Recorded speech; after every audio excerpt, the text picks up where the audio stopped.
ফিলিস্তিনের ভাই বোনেরা বোমার আঘাতে ছিন্ন ভিন্ন হয়ে যাচ্ছে, আর আমাদের বাঙালিরা 2 দিন আগে মার্চ ফর গাজা পালন করে 2 দিন পরেই আবার বৈশাখ পালন করছে। এটাই হচ্ছে বাস্তবতা। আসসালামু আলাইকুম এভরিওয়ান, কেমন আছেন সবাই? আশা করি সবাই ভালো আছেন এবং আলহামদুলিল্লাহ আমিও ভালো আছি। আজকে অনেকদিন পর একটা বড় ভিডিও নিয়ে আসলাম। যদি আমার ভিডিওটি আপনাদের বিন্দুমাত্র ভালো লেগে থাকে অবশ্যই একটা শেয়ার দিয়ে দেবেন এবং আপনাদের মূল্যবান মতামত আমার কমেন্ট বক্সে জানিয়ে দেবেন। গত এপ্রিলের 12 তারিখে মার্চ ফর গাজা বাংলাদেশের সকল ঘরানার আলেমগণ তাদের মধ্যে সব ধরনের বিরোধিতা ভুলে একসঙ্গে জামায়াত হয়েছে সোহরাওয়ার্দী উদ্যানে এবং সকল দলমত নির্বিশেষে সকল দলের নেতারা সেখানে জমায়েত হয়েছিল।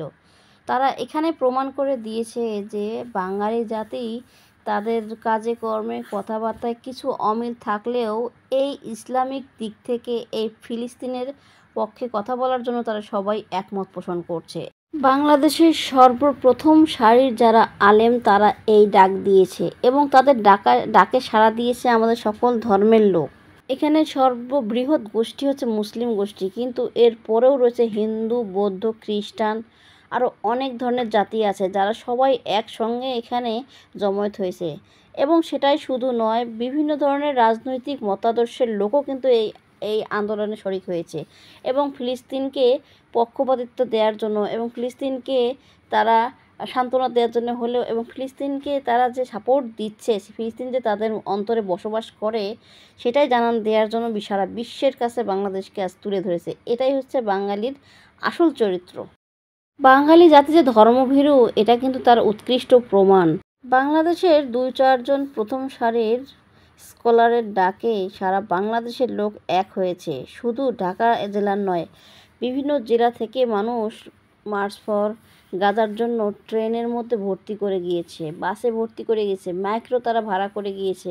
আমি আমার নিজের চোখে দেখা ট্রেনের মধ্যে মানুষ ধরছে না এমন অবস্থায় গিয়েছে, ট্রেনের ছাদে মানুষ গিয়েছে, ট্রেনের ইঞ্জিন সেখানে মানুষ গিয়েছে। মানুষ এত পরিমাণে সাপোর্ট দিচ্ছে। এক ভাই বলছে তার সন্তানকে নিয়ে সে গিয়েছে, সাথে নিয়েছে পাসপোর্ট যাতে সে সরাসরি ফিলিস্তিনে যেতে পারে। বাংলাদেশ সরকারের কাছে তারা অনুমতি চাচ্ছে ফিলিস্তিন গিয়ে যুদ্ধ করবে। এটা শুধু বাঙালির যুদ্ধ নয়, এটা কিন্তু সারা বিশ্বের মুসলিমের যুদ্ধ। সারা বিশ্বের মুসলিমরা কিন্তু এ যুদ্ধে অংশগ্রহণ করা উচিত, কারণ শুধু এক বাংলাদেশ যদি বয়কট করে সমস্ত পণ্য, এক বাংলাদেশ যদি তাদেরকে সাপোর্ট করে সেটা কিন্তু হবে না। অন্তত পক্ষে মুসলিম কান্ট্রিগুলোকে তাদের পক্ষে কথা বলতে হবে এবং মুসলিম কান্ট্রিগুলোই তাদের সঙ্গে একসঙ্গে হয়ে যদি যুদ্ধ ঘোষণা করে তাহলেই সম্ভব এই ফিলিস্তিনকে বাঁচানো। এই ফিলিস্তিনকে যেন বাঁচাতে পারে আমাদের দেশের ঐক্য আজকে আমাকে অভিভূত করেছে এবং আমাকে অনেক বেশি শান্তি দিয়েছে। এই শান্তি আমরা অনেক বছর থেকে পাই না, অনেক দিন থেকেই এই ঐক্য নাই। ঐক্যই কিন্তু আল্লাহ তাআলা পছন্দ করেন এবং ঐক্য আমাদেরকে এগিয়ে নিয়ে যেতে সাহায্য করে, আর ঐক্য ছাড়া কখনোই কোনো কিছু সম্ভব নয়।